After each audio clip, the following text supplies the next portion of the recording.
Hello, everybody, and welcome to Connecticut Coalition to End Homelessness 18th Annual Training Institute and Conference. I'm Madeline Ravish from the Connecticut Coalition to End Homelessness, and we're thrilled to have you here for our Housing Equals Justice Conference for a very special session focused on mayors and first selectmen and what towns across Connecticut are doing around homelessness.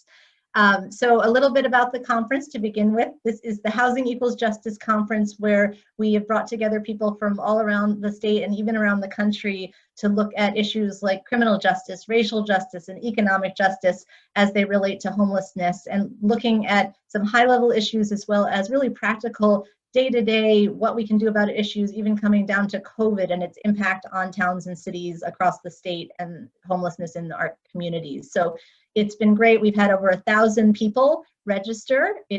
We have been just thrilled by the people here, and we see that there are many towns and cities represented here. So thank you all for joining us today. And so if you haven't already, we do have a Housing Equals Justice store that you can check out. I have my mug right here, and it's available at cceh.org/ATI2020. Hope that you've checked out the website and other sessions as well. We've had some great sessions this week, and we'll be running sessions through 5 o'clock tomorrow afternoon. And so, of course, a big thank you to our sponsors. Bank of America and Zillow are our presenting sponsors for this conference and have made it possible for us to offer this to you free of charge. So we're really grateful to Bank of America and Zillow. And today we're especially appreciative of our partners, Connecticut Conference of Municipalities and Sustainable CT, with whom we work to create the CCM Mayor's Task Force, and really have some wonderful people here today.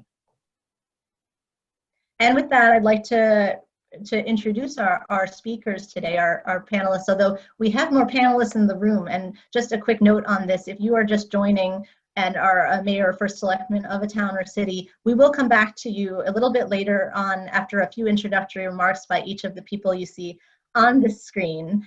And so we're really thrilled that in a little while we'll have Mayors Blake and Mayor Erin Stewart, Mayor Erin Stewart, leading a really wonderful discussion around homelessness and what you're seeing in your towns and cities. At that point, we will ask you to raise your hands through the raise your hand function on Zoom, and invite you up to the stage so that you're on camera with all of the mayors and first selectmen for this wonderful conversation that we're looking forward to. So just know that if you don't see your face on the screen, you will see your face on the screen once you raise your hand and we begin the discussion part of this session. But first, we will have, Joe Delong, Richard Cho, and Lynn Stoddard, who is not on this slide, but should be. Joe Delong is going to introduce from the Connecticut Conference on Municipalities. Then we will hear from Richard Cho from CCEH. And right after that, we will hear from Lynn Stoddard from Sustainable CT, who will then introduce Mayors Stewart and Blake for our session. So welcome, everybody. Thank you for joining today. And over to you, Joe.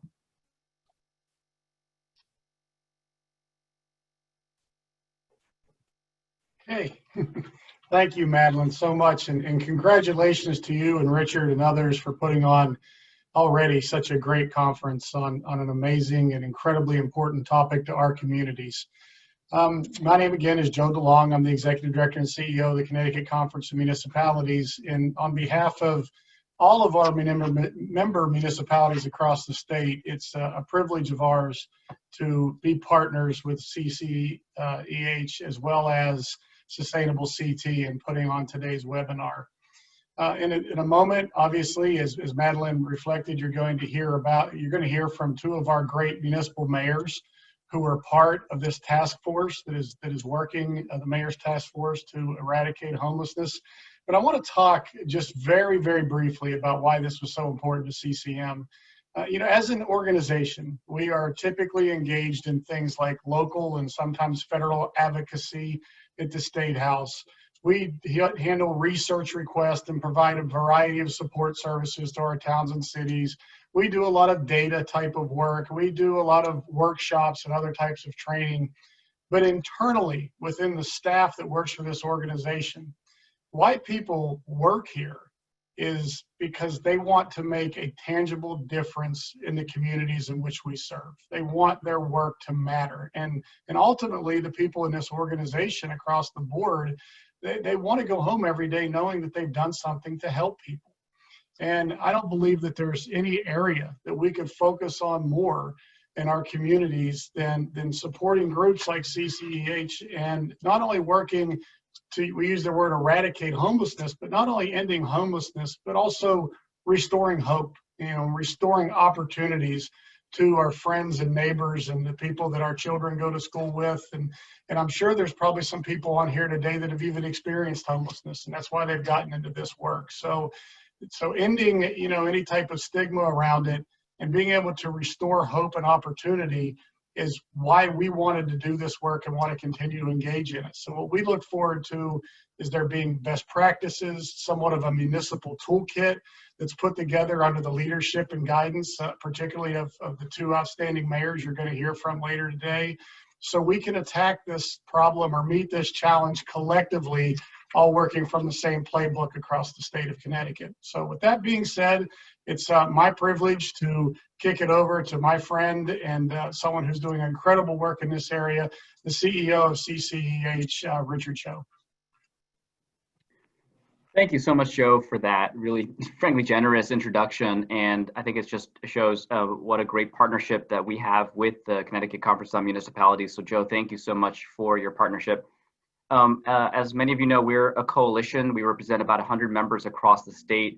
And while most people assume that our membership is comprised, solely of homeless services organizations that provide shelter, housing assistance, food, and other services for people who are experiencing homelessness, we actually have quite a few members that are not only members of the private sector, but also municipal leaders as well. When I arrived in this job almost 2 years ago, one of the things I realized was, Connecticut's homeless response system has evolved to a point where it's become fairly sophisticated. We use a lot of data to track our progress, and we've created a single coordinated statewide system that has kind of regional focus. At the same time, as we evolved into having a system like that, as most of you know, starts with 211, then connects to a whole network of homeless services organizations that work on a regional basis, one of the things we realized was, we kind of have left behind municipal leadership and municipal governments as a key partner in these efforts, where, if you go back 15, 20 years ago, where the action was on ending homelessness was at the municipal level. And so as we moved to a statewide and regional system, we realized one of the dots that we forgot to connect in our work was really connecting with municipalities.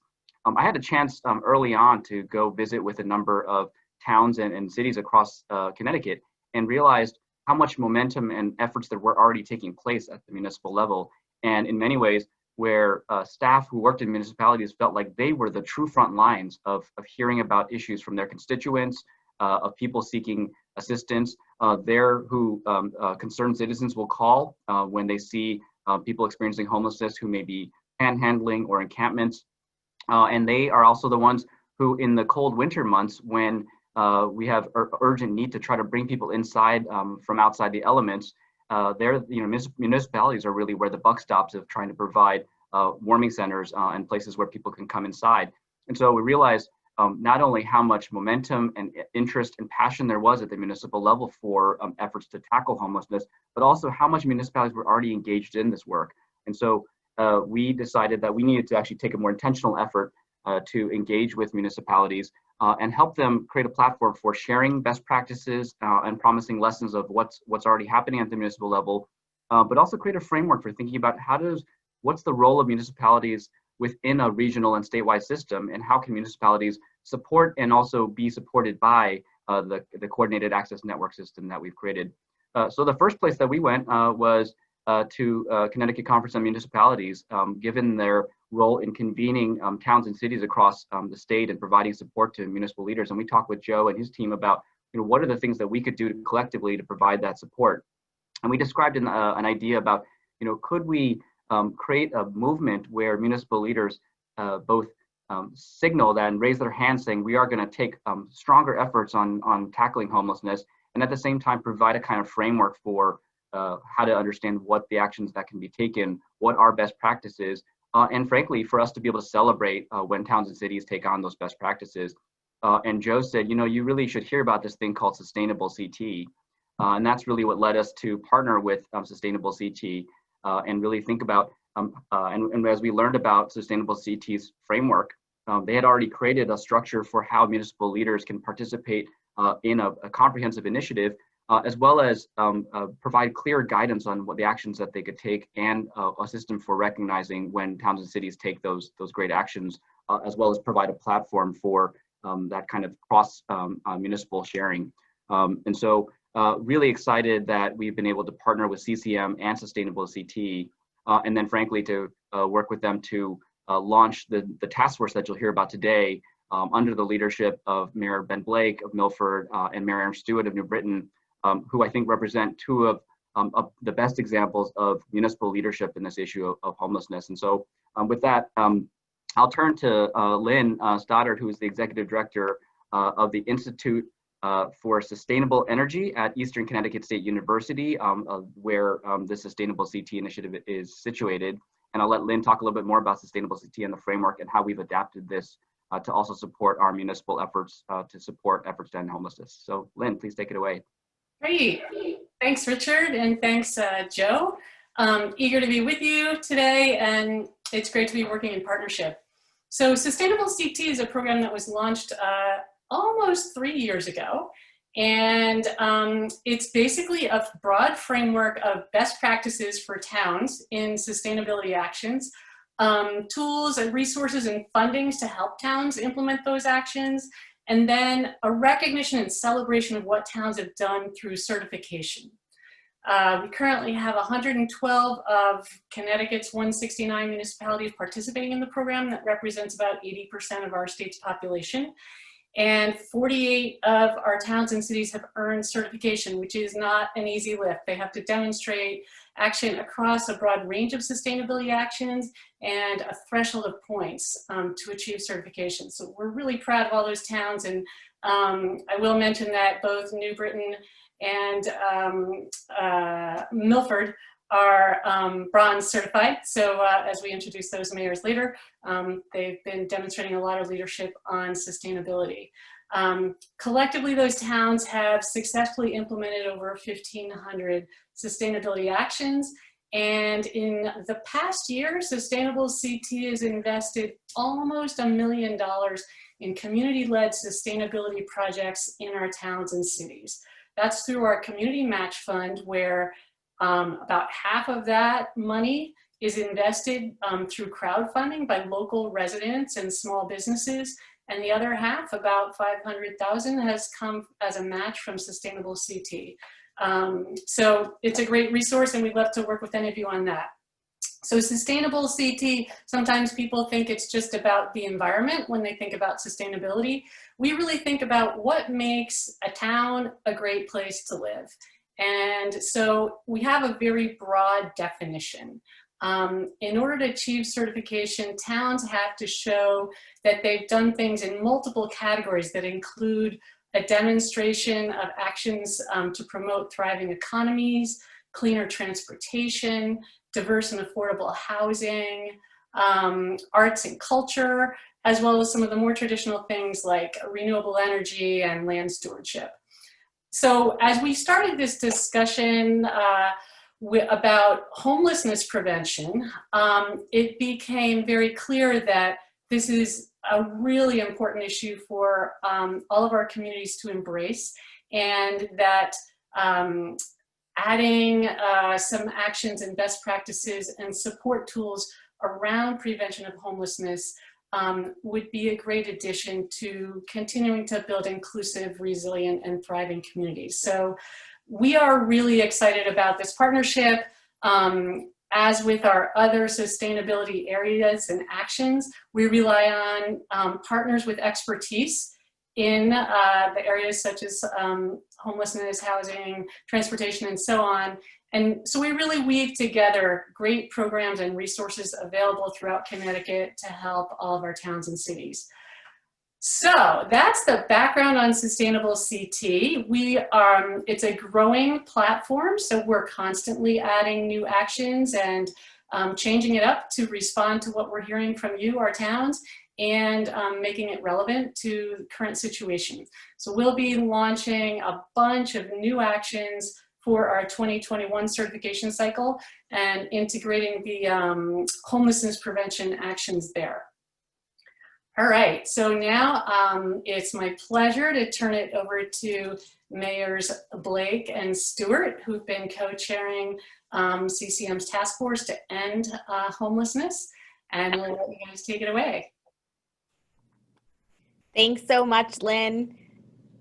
Great to be here with everybody today. I'm just gonna talk a little bit about how we're gonna do this really quick. There's a series of questions that we have, so Mayor Blake and I are gonna tag team these questions.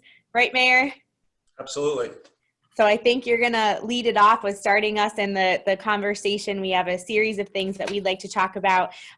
But first off, what we'd like to do is invite any other mayors or first selectmen that are joining us today to please raise your hand so you can join us on the panel right here. And they will let you in shortly, right? I think. So while there's a little bit of a pause, I do want to congratulate Mayor Stewart. I just learned today that you're a new mom. There is nothing more exciting than that. So big congratulations from Milford. Can you see the bags under my eyes? Oh, Thank you. Congrats. Thank you. Thank you. But while some of the other mayors and first selectmen are hopping onto this call, I do want to give a brief overview. This coalition task force has been around now for about a year. As Joe Delong mentioned earlier, the thrust of it was to try to develop best practices and a toolkit for all the other towns and cities around Connecticut. You know, in each of our communities, we want to make sure that homelessness is rare, brief, and non-reoccurring. Towns and communities and cities are all judged and should be judged by how they treat those with the least resources. And at the same time, towns and cities are judged by how you streamline and make more efficient those resources that you have in towns. So we're looking at what all the different communities are doing to address the unsheltered population and making sure that we have that information to share across the state. So with that, Mayor Stewart, do you have a quick opening question to kick it off? I certainly do. We've got a series of a few questions that Mayor Blake and I are going to pose to everybody today, as well as answer these questions for ourselves, because we do have very robust programs in each of our communities for addressing and dealing with homelessness respectively. But the first question that we have today, I guess for everyone, you know, and participating is, you know, where, I guess, and why did you make time to come to this session today? And maybe what are you looking to get out of it? I mean, for me personally, I think it's important for us to learn best practices, as was stated, what Mayor Blake said. It's very important to learn best practices from other towns. There's no need to necessarily reinvent the wheel when you have other towns that are doing things that work, right? And using our town models as best models for how to replicate that statewide.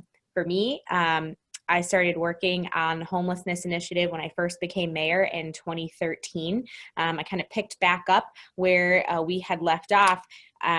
Full disclosure, so my father served as mayor before I did. And in 2007, when I was in kindergarten, just kidding, haha, age joke, I know.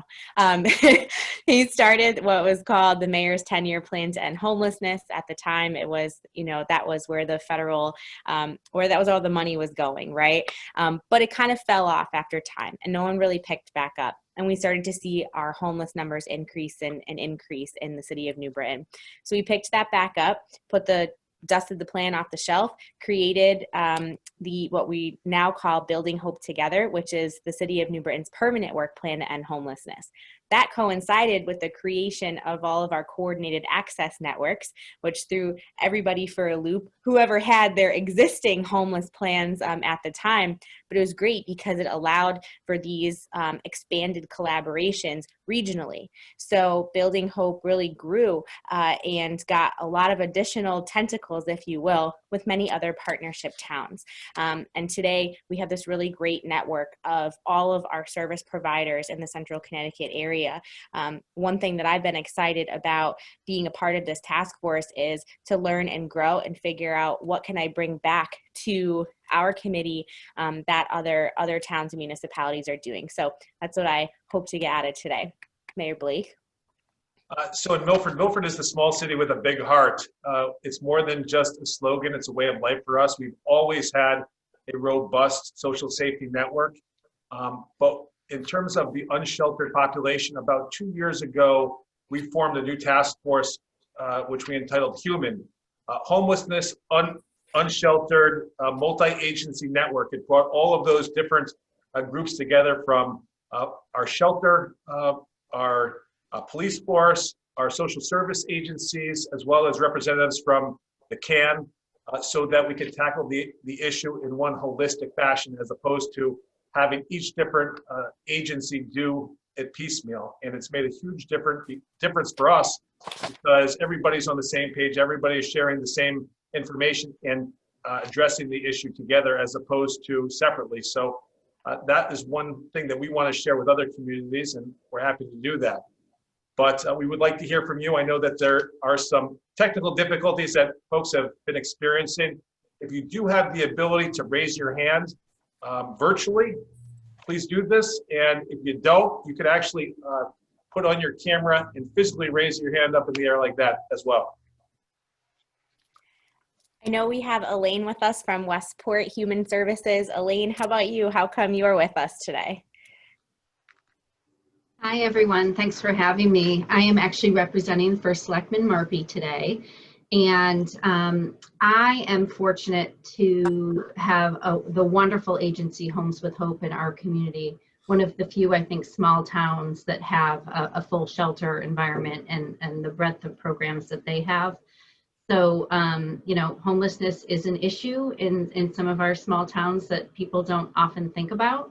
And so I feel like the more we can learn as social workers here in Human Services, because we are usually, along with the police, sort of the first line of defense sometimes when we hear or we notice that there are people in need and we need to try and help find them some stable housing. So I'm here to learn from you and also hopefully contribute a little bit, because we're also fortunate to be one of the municipalities that benefits from the Department of Housing public service grant dollars on behalf of Fairfield County.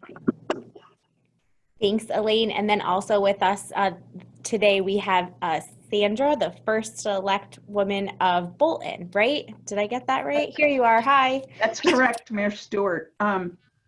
Bolton is a small town in eastern Connecticut.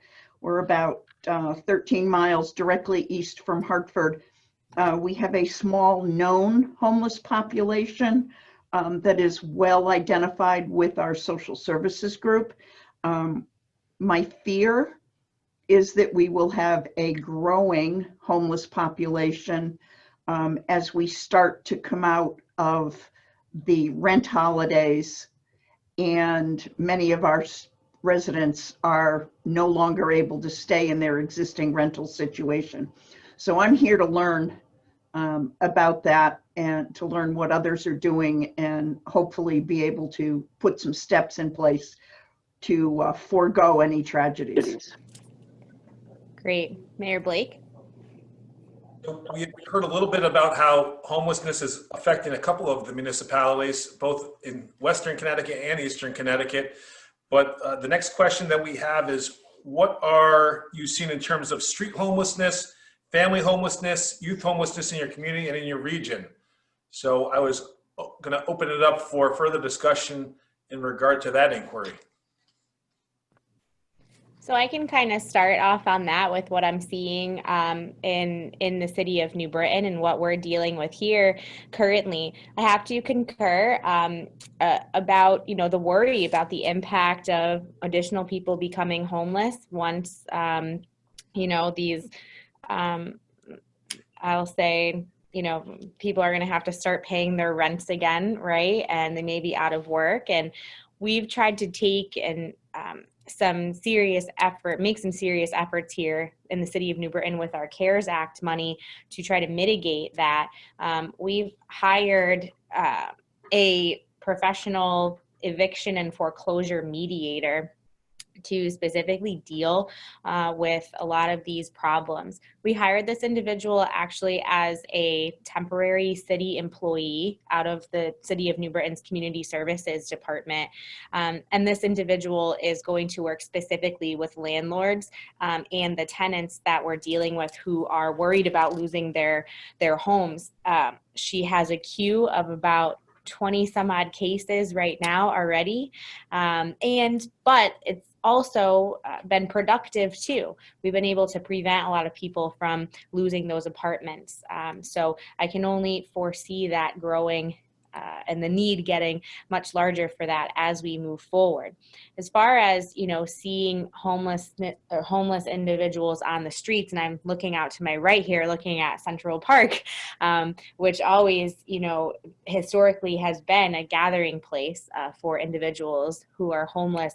You know, I can't say that I've really seen as many, but that's because they're in hotels and other places where funding has been made available for them to stay right now.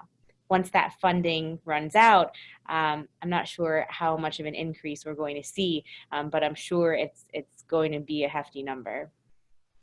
I think everybody is bracing for when the moratorium for evictions sunsets and what that is going to mean in terms of new unsheltered folks.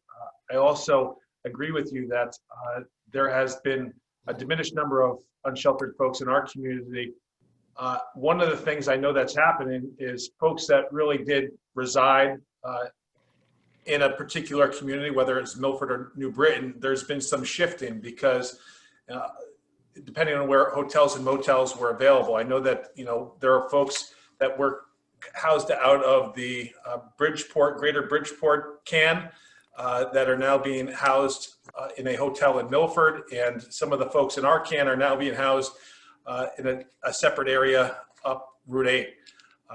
But that being said, I do see that the mayor of New Milford, I guess we're Old Milford, New Milford, Peter Bass does have a question as well. Thank you, Mayor Blake. Thank you, Mayor Stewart. Appreciate the opportunity to be on this call with you guys. We're here in southwestern Connecticut, right above Danbury, and we're just here to learn as well. We're also looking at the fact of, as you guys are, moratoriums expiring, and also the ALICE population, which we do have quite a big segment of that, and that's people that are just working to barely make ends meet. We do see those people tend to be those that are the first ones that are let go during an economy, especially in a downturn. And those are the ones that we're really concerned about here in New Milford as well.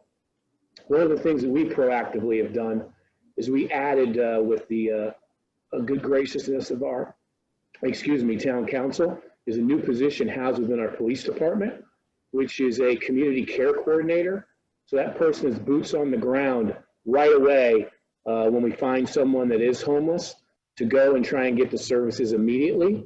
Because one of the things that we have been able to see is when we can do some immediacy with getting a homeless person placed with housing, all sorts of wonderful things happen.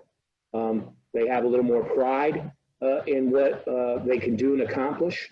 Also, some of the homelessness, as we're all aware of, have other issues that may be affecting them as well, whether they be mental health or whether they be drug addiction, and we try and help with those services as well. So we try to be as proactive as we can as a small community. We have about 26,000 residents here, but we do know and try and do the best we can for especially those populations that are most vulnerable. We do have our social services team that's housed not only within our senior center, but also within our social services as well. We have social workers in there as well that help when people come to our food bank, as well as those that call need assistance, whether that be fuel assistance or medical assistance as well. Thank you, Mayor Bass. Thank you. Mayor Bass, can I ask you a question about that? I put it in the chat box here, but is that care coordinator, is that person a police officer or are they a social worker that's employed by the police department? They are not a police officer. They're an actual civilian, but they are housed within the police department.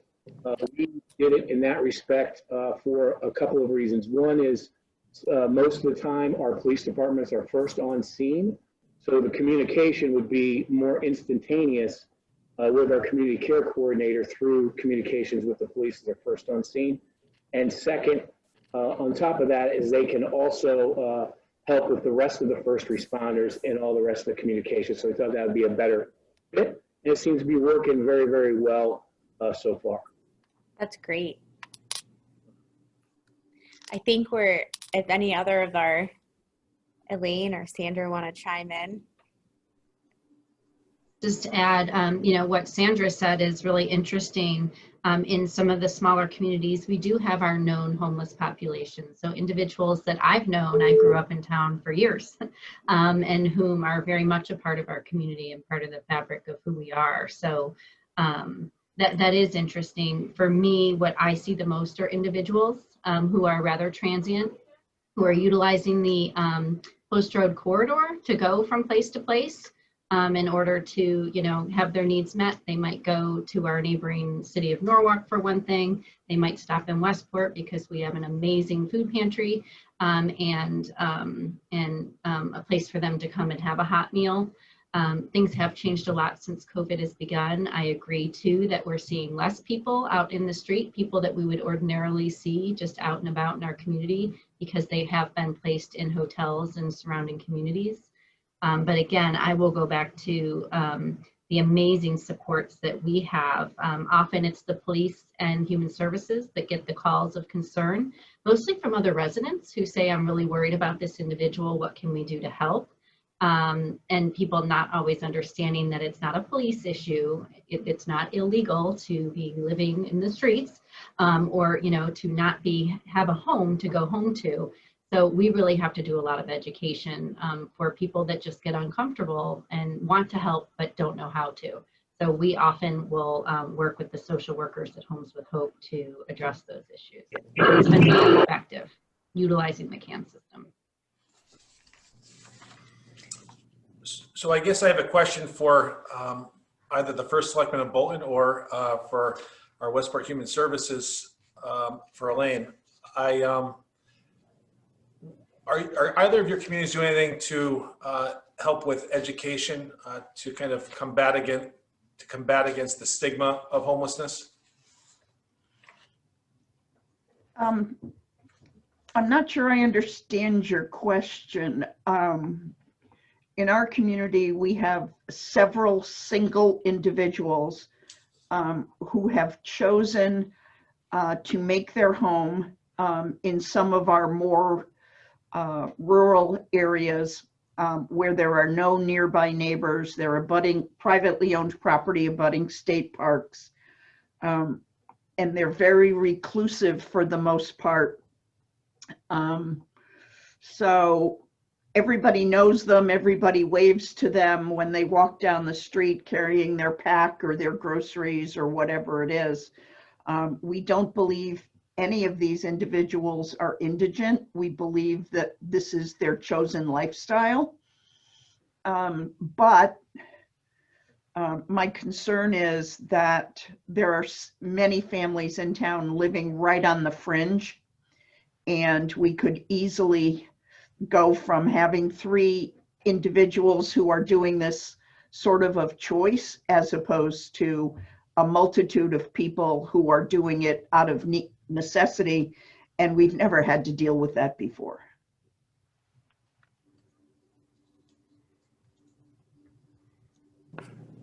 I'll just jump in and say, we probably could do more around educating the general public about the needs of our homeless individuals. We do have several boards and commissions where we do regular reporting of the work that we do in human services. And again, because we have partners in Homes with Hope, we often bring them to the table. And our commissions receive the regular reports from our Supportive Housing Works, which is sort of the backbone agency for our coordinated access system, our diversionary program. So we do some public hearings to report on that grant, and we are able to share information about how it's going. The diversion rates have increased significantly, I think, since we started participating in that grant, the Public Service Dollar Grant. So I think we could do more. I think a lot of it's one-on-one. We get a call from a concerned resident and we spend time talking with them about the situation. We do a lot of listening. We can't share any other details about that individual. So we could probably do more by way of a larger campaign about how can you help somebody that you think may need assistance. So I think if I'll chime in here and kind of go on to the next topic, which kind of segues into this, we're talking about the stigma, as Mayor Blake mentioned, that comes with homelessness, and really getting town leaders and town officials to acknowledge that there is a problem first, right? We all kind of struggle with that. How I guess it's certainly one of the challenges that many of us have when it comes to putting resources to address homelessness, is because you have to have people that admit that the problem exists first. Oftentimes when you have people who are living under a bridge or on train tracks or in a tent city, perhaps out in the woods somewhere in Bolton, if you don't see that, people don't think that there's an issue. So is there anything that any of you have done to bring these issues to the forefront, to get our communities respectively talking about the problem? And what have you found particularly challenging as you've tried to address homelessness in your respective communities?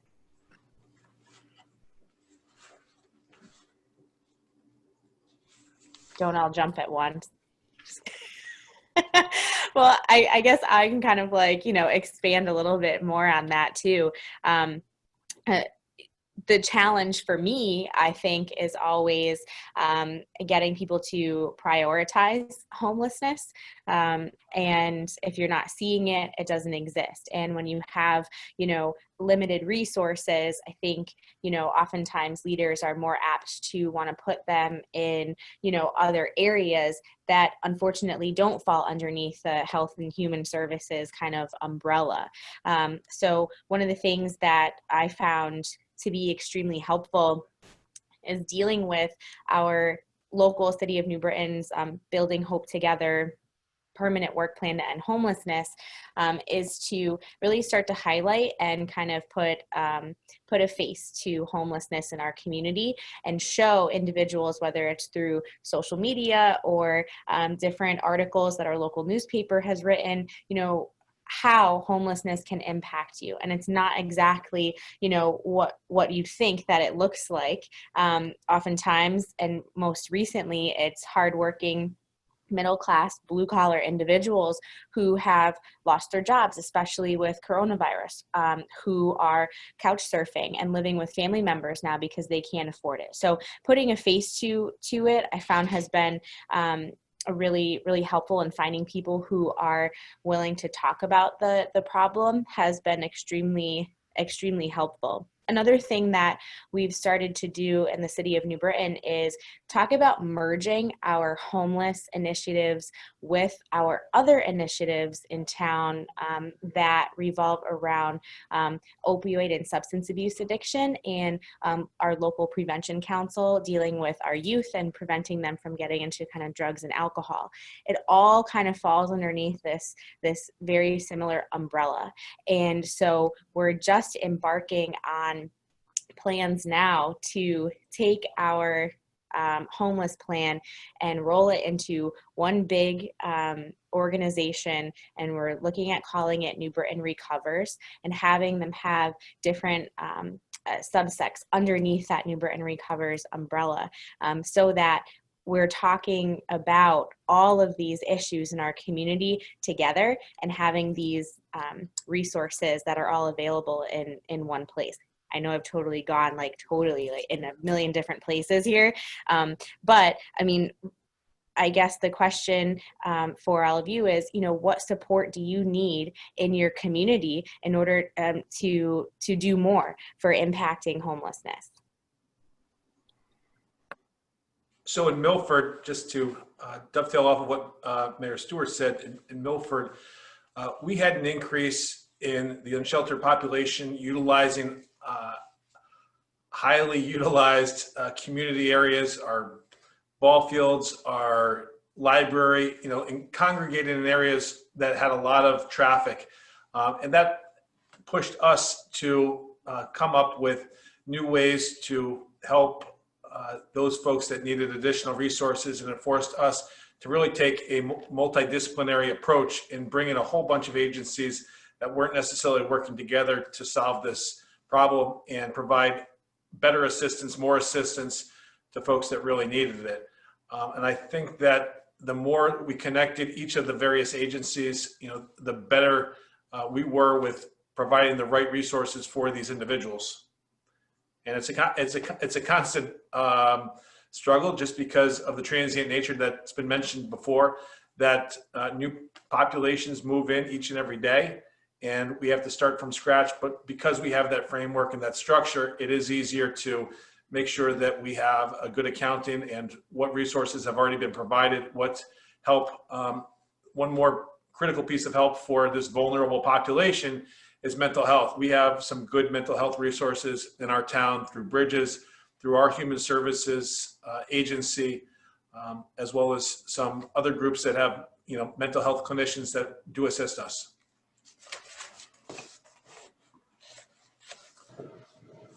I'll have to agree with you. I think that, when it comes to challenges and connecting those who need services to the right place, it takes a certain amount of collaboration to be sure that they're getting the proper referral to the proper location, that we're utilizing. Again, for me, it's become the CAN system has sort of been so essential to being sure that people are, if they're being discharged from a hospital or they're experiencing an eviction or they know that they are going to become homeless, that we try and divert them right away. And mental health and substance abuse are such an important piece of the puzzle, to be sure that we're not, just trying to put a Band-Aid on the problem, that we're trying to help individuals really get to the root of the issue and hopefully, thrive once they have some kind of stable housing situation. So I agree.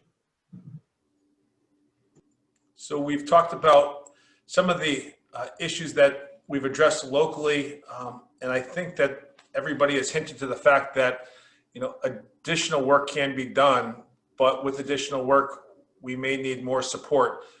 In your individual communities, what additional support have you been able to identify, either Westport requires, or New Milford, New Britain, or Bolton, in order to further address the issue and make this something that we could all be proud of?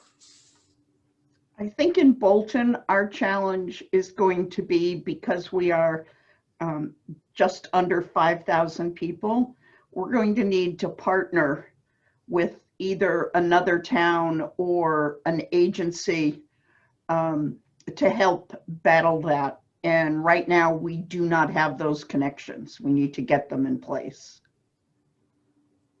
I think in New Milford, we've already partnered not only with other towns, whether it be Danbury, who's a much bigger town to the south of us, but also to our nonprofits, whether it be United Way, or whether it be some of our local nonprofits that do help, as well as with Western Connecticut Healthcare, which is our hospital network, which New Milford Hospital, Danbury Hospital is associated with, and also with our faith-based groups as well. Some of our faith-based groups house some of our food banks. We have about 5 food banks here in New Milford, so they're very helpful in that. And also they help people not only within their congregation, but outside with assisted funding for those people that temporarily have lost housing, to help them get back on their feet.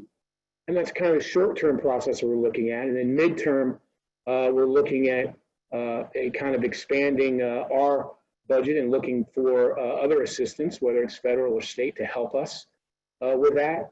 And then in a long-term strategy, we're looking to provide additional education. So for those people, one of the things is we set up a community lab here. And what we're going to try and do is offer programming for those people that are living pretty much with debt to income ratios of 50 to 60%, teaching them proper budgeting, teaching them opportunity to save. Because as we all know, when people have that ability, the ability to provide additional financial equity, so to speak, then the income gap over time substantially decreases between those that are able to save compared to those that can't. So if we can help that long-term strategy to help those people, that's a better benefit to our community as we move forward in the long term.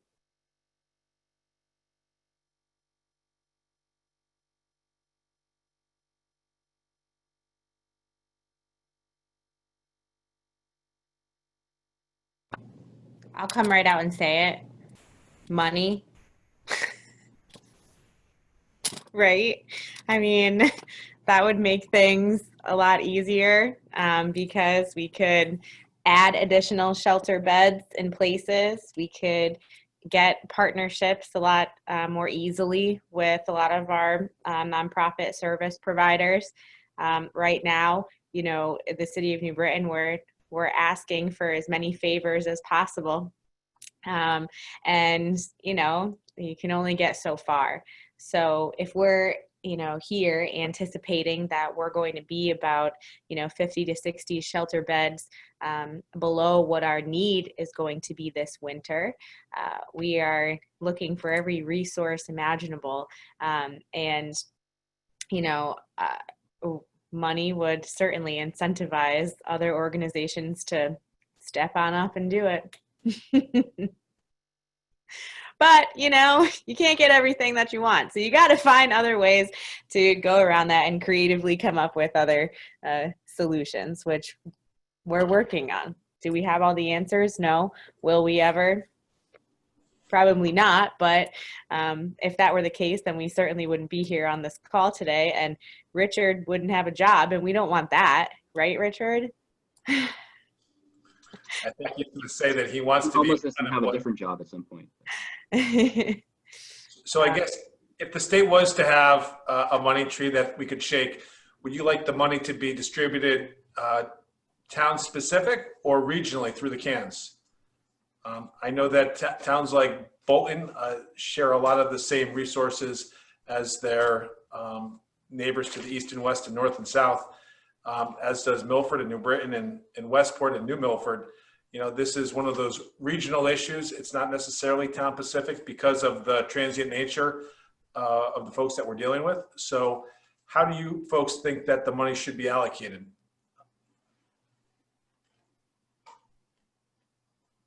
I would say for New Milford, we'd like to have the ability to have it per town. And the reason being is obviously if someone is homeless is in New Milford, I think we can better help them if they are in New Milford versus regionally. I do think there is some need obviously for some regional funding as well, because we do use some of the services provided by Mayor Mark and Danbury. But I think kind of to really use the money the most efficient way would be town specific, in my opinion.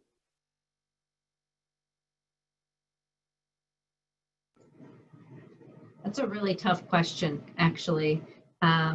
For me, it's particularly tough because I'm not the first selectman and I don't make those decisions. However, I will say that having worked through the CAN, I think it is very effective. They really know how to leverage funds and they know how to find affordable housing and provide that permanent supportive housing layer that some people really need in order to thrive. I will agree. I think there's more flexibility, though, in having money flow through the municipal system because we are really, as social workers, and that's who I represent, are really boots on the ground. We know who those individuals are that have their natural supports right here in Westport, and it would be wonderful if we had some funding to help them to procure affordable housing, to get settled, and then continue to collaborate within the infrastructure that already exists by collaborating with other community service agencies. And again, continuing to work with our agency, which is Homes with Hope, because they are really offering a lot of those, that case management for that population. So I would say both. I'm not sure if that's a fair, I don't know if I have to pick a side, but I would say it would be helpful on both sides. I know that one issue that comes up regularly is that those urban towns have a disproportionate number of folks that are unsheltered, meaning that more resources are needed or required in some of the more urban communities. Again, some rural communities I know have a greater population as well, but Westport may have a different need than Milford, than New Britain, than Bolton. So it's a difficult task. I do know that probably Richard Cho and the Connecticut Coalition to End Homelessness probably has their finger on the pulse of this issue more than anyone else. So I don't know, Richard, I know that you were going to kind of stay out of this discussion, but what is your insight in terms of if you had a magic wand and could dictate where the money goes, whether it's through the cans, which I suspect you're going to say, or whether it's through a regional initiative, or whether it's something that you think should be focused on locally? You know, that's a great question, Mayor Blake, and truthfully, I don't know what the correct answer is, because I think part of the question speaks to you know, how much money should go to people who are currently homeless, right, and versus should go to upstream for prevention. And that's a question that I think we're all kind of grappling with, particularly as COVID-19 has made us so much aware of how vulnerable people's housing is, and how the loss of jobs and loss of income has jeopardized housing for so many people. And we're all grappling with this question: where does homelessness prevention and the work of homelessness prevention lie? I guess my perspective on that is, we've created a CAN system that is really intended to understand who is truly at imminent risk of homelessness and currently homeless, and to distinguish that from the broader set of housing needs, and to make clear that for the people that are currently homeless, or that are at actually, at imminent risk, they're on the verge or on the door of homelessness, that we create a coordinated system where people know where to go for help, and that we efficiently work to connect them to housing. And now I think the next frontier is, well, with all the other folks who keep coming to the door of homelessness, not quite on the verge, but they're still experiencing the risk of housing loss, where should that system lie? And as I'm hearing this conversation, I'm thinking, I think shelter diversion is a really good example of, that's sort of where the line is between who's currently homeless and those that are at risk of homelessness. And I see a lot of great partnerships happening. Elaine, you mentioned how you're working with the Fairfield County CAM to develop shelter diversion and expand that. And we've heard that in many, many cities and towns across Connecticut, where applying for CDBG money, CDBG small cities grants to help step up shelter diversion efforts. I think, though, the upstream homelessness prevention work I think that's a perfect place where the municipalities should get direct resources to provide homelessness prevention, because as Mayor Bass, you said, you all are the front lines. When people first experience some kind of housing loss, and Mayor Stewart, you mentioned creating a new position within your administration that really helps people navigate that initial housing loss. I think of municipalities as that front line, the first line of defense against people who are losing their homes. So maybe I think that's not a really thoughtful, well thought out policy idea here, but I do think maybe what we're on the verge of, given that we're seeing a potential rising tide of evictions and housing loss in the near future once the moratoriums end, that we should have a conversation about how do we arm and provide the resources to municipalities to be that front line of defense, and to be the place where you could be the first to help people resolve their housing crisis, so they don't have to come to 211 in the CAN system. It's just a thought off the top of my head. Thank you for letting me chime in. actually, while you're chiming in, I think on that note, our panelist time has come to a close in the effort of time and keeping us on track here. It is 2:55. And Richard, we are going to turn it back over to you, but let me just thank the fellow mayors and first selectmen for joining us today. Well, thank you. I got so caught up listening to your conversation, and I was also live tweeting a lot of the great ideas and things that I was hearing. So you know, I kind of sort of lost track of time. So Mayor Stewart, thank you for the reminder that we do need to come to a close, because I could have sat here and listened to a lot more of this conversation. But first of all, I just want to thank both you, Mayor Stewart and Mayor Blake, for really not only leading this conversation, but really leading the task force. And I think I'm really excited about this effort. I want to also thank the other municipal leaders who've joined in on the conversation. And please, I hope you'll stay engaged with us through this municipal effort. And then, of course, thank you to CCM and Sustainable CT for your partnership in helping launch this effort. I want to close by providing just a couple of takeaways of what steps you and your towns can take. And whether you're joining as a municipal leader, a municipal employee, or someone in the field experiencing homelessness themselves, or who works in the homeless system, here are some actions that we think your town can take. So first and foremost, one of the things that we're developing in partnership with Sustainable CT and CCM is a template that our town can actually use to pass a local resolution that commits your town and city to take further actions to end and address homelessness. And it's a way to kind of signal that you are raising your hand to say, we are going to do more and do all we can at the municipal level to support efforts to end homelessness.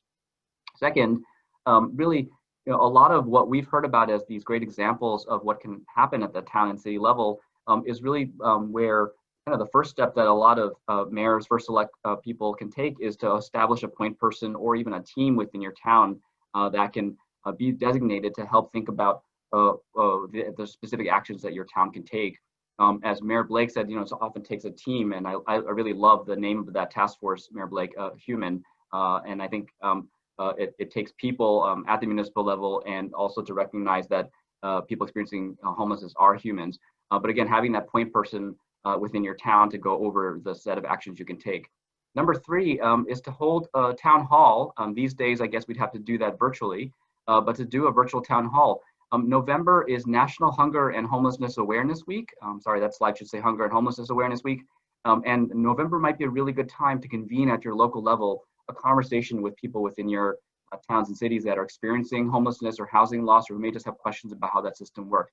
We're actually kicking off that tomorrow afternoon, where the town of Hamden, which by the way is my own hometown, is starting with a virtual town hall session as part of this conference. What we hope to do is have that spark off many other virtual town hall sessions across our state to really raise awareness about homelessness and housing issues, and also food insecurity issues. And then last but not least, please be in touch and stay in touch with us. CCEH, we are a coalition. Our job is to support the multi-sector, multi-agency efforts to end homelessness. So please let us know how we can help you. So again, thank you for joining us for this session. I want to just remind everyone, this conference goes all the way until 5 p.m. on Friday. So we have another few sessions this afternoon and tomorrow. Right after this session is a great session on building community for people with disabilities.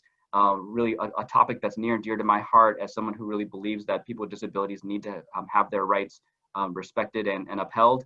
At 4 o'clock, a number of young people who have been really some of our most vocal advocates for ending homelessness, who are our Be Homeful ambassadors, will hold a virtual ice cream social. I'm told they're going to sort of pepper me with a bunch of questions, so I'm doing my homework to prepare. And then tomorrow we have several more sessions, including that virtual town hall with Hamden that I mentioned. So please stay with us, stay connected to us, and thank you so much for joining.